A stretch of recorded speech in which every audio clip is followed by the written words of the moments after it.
মাননীয় মুখ্যমন্ত্ৰী হিমন্ত বিশ্ব শৰ্মাক ডাঙৰীয়াক কৈছোঁ, যদি আপুনি জুবিন গাৰ্গক ন্যায় দিব নোৱাৰে নহয়, তেন্তে কিন্তু জুবিনৰ অনুৰাগীয়ে আপোনাক অসমত লেংটা কৰি ঘূৰাব।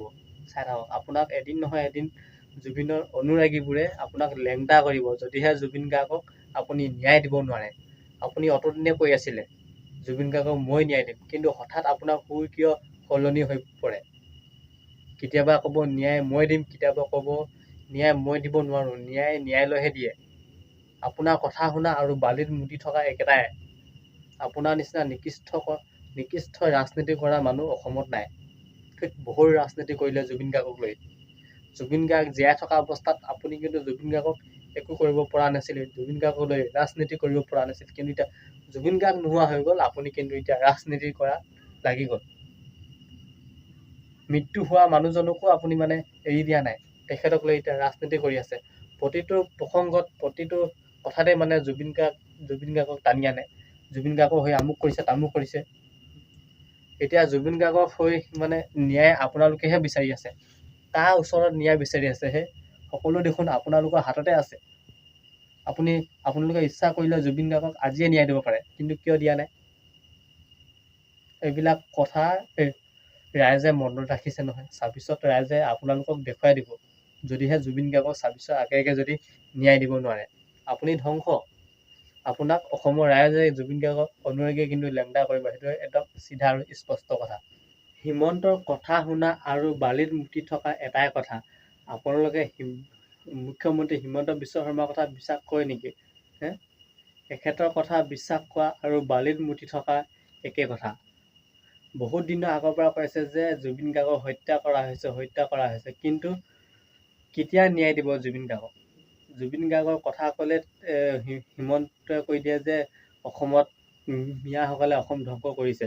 মানে জুবিন গাৰ্গৰ প্ৰসংগ ওলালে মিয়াসকললৈ টানি নিয়ে কথাবোৰ।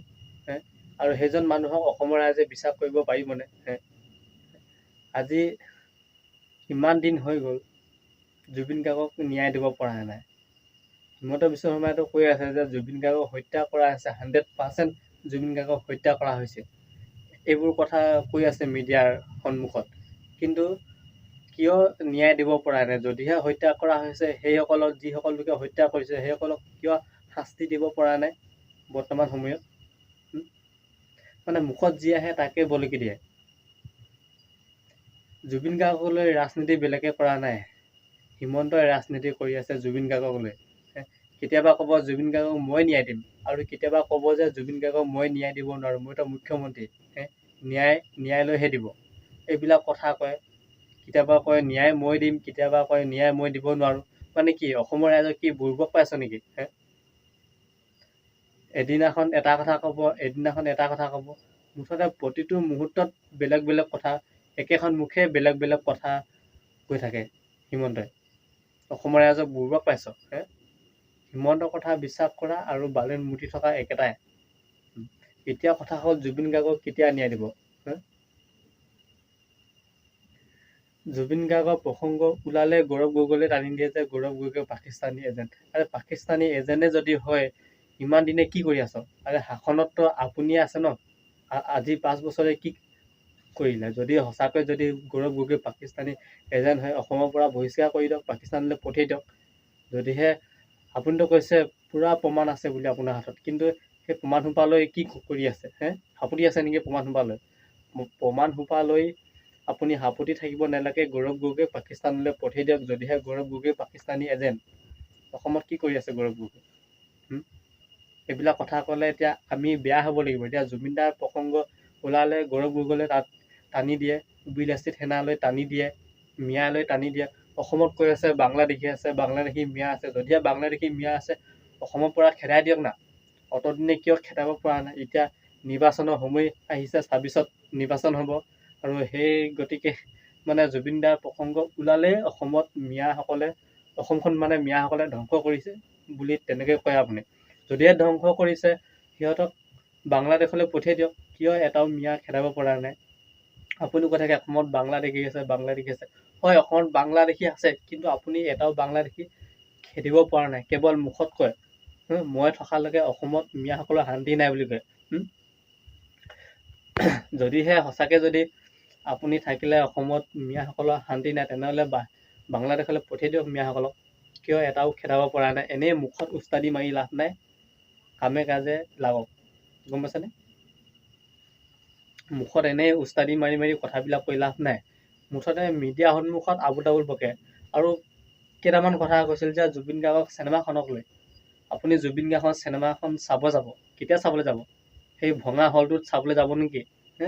যদিহে 26টা আপোনাৰ চিকিউৰিটি আছে, সেই গেটে 26টা টিকট কাটি কিনে আপুনি এখন চিনেমা হলত গৈ চিনেমা চাব পাৰে জুবিন দা। কিন্তু আপোনাৰ জুবিন দাৰ চিনেমা চোৱাৰ আপোনাৰ বুকুত সাহস নাই, গম পাইছেনে? আপোনাৰ সেইখন সাহস নাই জুবিন দাৰ চিনেমাখন চাব পৰা। আপুনি জোনাকী হলত গৈ চিনেমা চাম বুলি কৈছিল, কিন্তু সেই জোনাকী হলটোচোন ভাঙি চুৰমাৰ হৈ আছে, তাত বহিবলৈ চকী এখন নাই। কি যে কথা কয় নহয়, অসমৰ ৰাইজক ইমান দুৰ্ভোগ পাইছে নেকি? যিহকে মন যায় তিহকে কয়। কিছুমান অন্ধভক্তই কিন্তু হিমন্তে যিমান মিছা কথা কয় সিমানে বিশ্বাস কৰে, যিমানে মিছা কথা কয় সিমানে বিশ্বাস কৰে।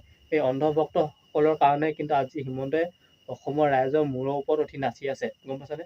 কি কয়, অসমৰ ৰজা, জনসাধাৰণৰ ৰজা বুলি নিজকে কয়, নিজকে পৰিচয় দিয়ে। কিন্তু জনসাধাৰণৰ ৰজা আপুনি নহয় নহয়, জনসাধাৰণৰ সেৱকহে আপুনি। জনসাধাৰণৰ এজন প্ৰতিনিধি হয়, গম পাইছেনে? অসমৰ ৰাইজে ৰজা, আপুনি ৰজা নহয়। ৰাইজে যি বিচাৰে তাকে হ'ব। এই আঙুলিটো দেখিছে নহয়, এই আঙুলিটোৱে কথা ক'ব 26ত, গম পাইছেনে? এই আঙুলিটোৱে আপোনাক কিন্তু ধ্বংস কৰিব পাৰে 26ত। এবাৰ ভাবি চাব। এনেই মানে মিডিয়াৰ আগত আবুল তাবুল কথা কৈ লাভ নাই। এতিয়া এইবিলাক কথা ক'ব গ'লে আমি মানে জাতিদ্ৰোহী হৈ যাবলগীয়া হয়, গম পাইছেনে? এতিয়া কেইদিনমান আগতে বিলাসে সেনাক লৈ মানে প্ৰশংসাৰে উপচাই পেলাইছিল, কিন্তু এতিয়া আপুনিয়ে কৈছে হয়তো বিলাসে সেনাক নিষিদ্ধ কৰিব লাগিব বুলি কৈছে। কি মানে এইবিলাক? আপোনাৰ নিচিনা মানুহ অসমত নাই। ইমানেই আপুনি নিকৃষ্ট ৰাজনীতি কৰিব পাৰে নহয়, সপোনতো ভবা নাছিলোঁ। জুবিনৰ অনুৰাগী এই চেনেলটো আপোনালোকে ছাবস্ক্ৰাইব কৰি থ'ব। যেতিয়ালৈকে জুবিন গাৰ্গে ন্যায় নাপায় তেতিয়ালৈকে এই চেনেলটোত মই মাত মাতিয়ে থাকিম জুবিন গাৰ্গৰ হৈ। জুবিন গাৰ্গক ন্যায় লাগিবই। আৰু কি ক'ম আৰু, আপোনালোকে চেনেলটো ছাবস্ক্ৰাইব কৰি থৈ দিব কিন্তু এই চেনেলটো।